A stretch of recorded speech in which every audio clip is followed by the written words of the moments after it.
Welcome to RTV News with me, Fiona Mbabazi. Prime Minister Dr. Edouard Ngirente reassures that the Rwandan government will face all the obstacles to the health and well-being of Rwandans so that the objectives that the country has set for herself will be achieved. Now, this was said by the Premier during the launch of the 6th Rwanda Demographic and Health Survey this Thursday.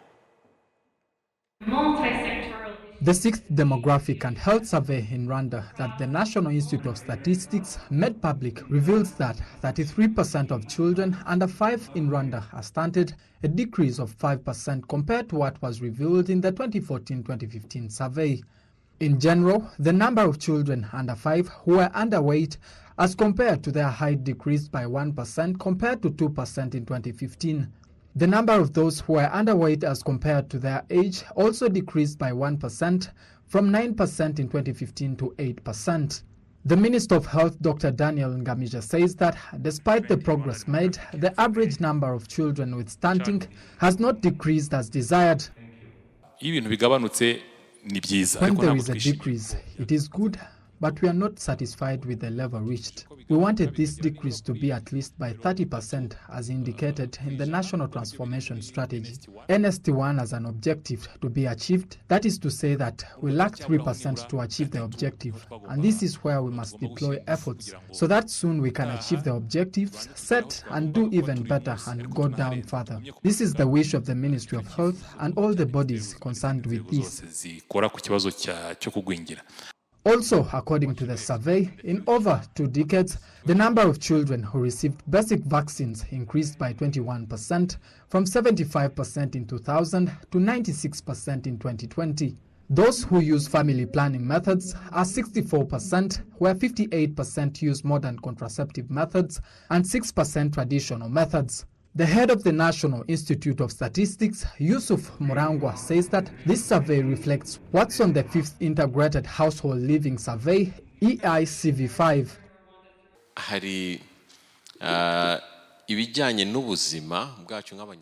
There are findings, and this is what we saw today, that our health situation as Rwandans is improving further. You have noticed that the stunting has decreased, the delivery in the hospital has reached about 93%, and it is good, but compared to the survey on the living conditions of households, the observation is that despite the improvement of living conditions, there are many other things that we have not realized, in particular the mentality of the parents, many problems that we observe in agricultural production, many problems relating to the financial means of the population. There are much more to do to achieve this as a country.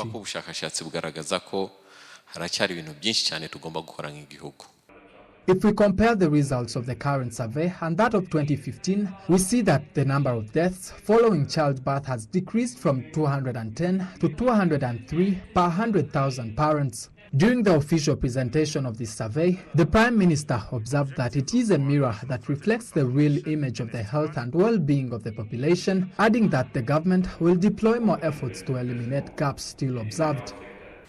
As you know, one of the objectives of our National Strategy for Transformation, NST1, 2017-2024, is to ensure a quality health population. To achieve this, we need to have accurate and reliable data to monitor progress across our health programs or policies for informed decisions. The government of Rwanda is committed to double efforts in reinforcing key strategic interventions in the health sector as detailed in our National Strategy for Transformation. This will ensure that all indicators are on a track by 2024. The government of Rwanda will also continue to strengthen multi-sectoral programs and solutions initiated to improve access to quality health services.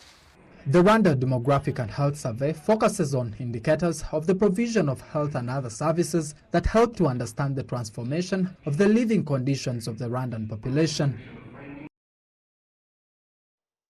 Now, 425 police officers are set to be fired from the police force for various malpractices committed this year. Now, this was revealed at the Police Council that brought together top officials from the various levels around the Rwanda National Police Force this Thursday.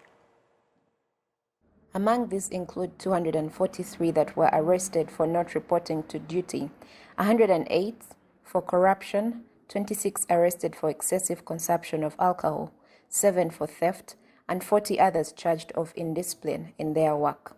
However, police says that the number of misconduct cases has dropped compared to last year because at that time 587 police officers were fired for this.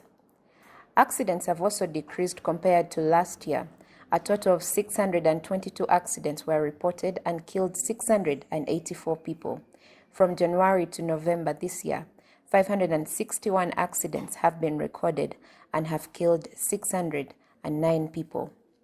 The Inspector General of Police, Dan Munyuza, says the Rwanda National Police has a strategy to reduce accidents and crimes despite the limitations based on the small number of police officers compared to where they are needed, considering there are only 216 police stations at sector level. We plan to increase the number of street cameras on the roads in the context of road safety management. We thank His Excellency the President of the Republic of Rwanda for the continued increased capacity of the Rwanda National Police and for the security of our country that is going on well as the decrease in the number of crimes. Justice Minister Johnston Businje praised the hard work the police are continuing to do, especially in these times of dealing with the COVID-19 pandemic. With a lot of effort and dedication, the police have shown through the campaign to prevent the spread of COVID-19. You have done it diligently. You did it for the lives of the people, and as you risked your lives too, with some of you contracting it. The country appreciates you, but the pandemic still continues to do the good work. In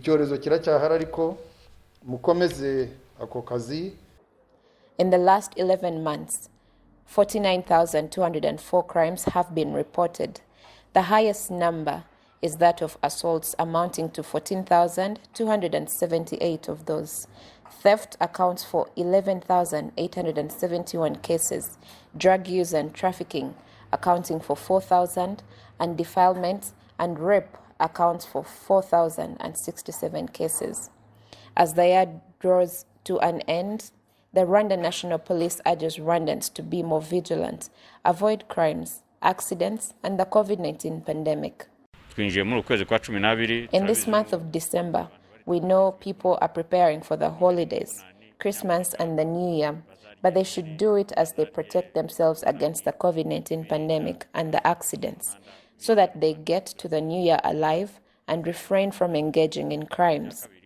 The Rwanda National Police also called on the public to continue to be involved in security management by providing timely information on anything unusual. Reporting for RTV, Gloria Mutesi. Well, thank you, Gloria, for that story. The Rwandan Senate is requesting the government to put up infrastructure in industrial zones and ensure proper maintenance. They also ask that factories that process various goods maintain good relations with the farmers or crop growers. The Committee on Economic Development and Finance handed over a report to the Senate plenary consisting information of the implementation of the government plans to enhance business in Rwanda. Members of the committee say these plans were hindered due to insufficient infrastructure in industrial zones. They say this issue was caused by unfinished agreements between factories and the Rwanda Standards Board. Some of the sellers of Made in Rwanda explained some of the challenges that hinder their growth.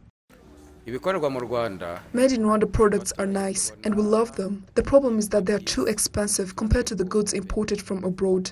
Reflections were shared with the senators.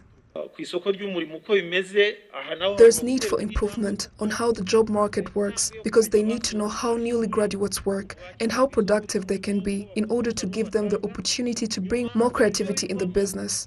The chairperson of the Committee on Economic Development and Finance, Honorable Juvenal Nkusi, mentioned that some factories are closing due to financial problems that need to be solved. Take an example of Ubumwe Enterprise Selabi factory located at the entrance of Huye that was permanently shut down for the last 6 years. It's a big issue for others that would like to join. Likewise, for the factory of Positivo is struggling, mainly in the ICT domain. There is need for solutions. During the assessment done by the President of the Senate, Dr. Augustine Iyamuremye, the Senate plenary, together with the Committee on Economic Development and Finance, they came to a conclusion of 3 solutions, which include to fasten the establishment of infrastructure in industrial zones and guidelines on the research, the funding, and also called for collaboration between farmers.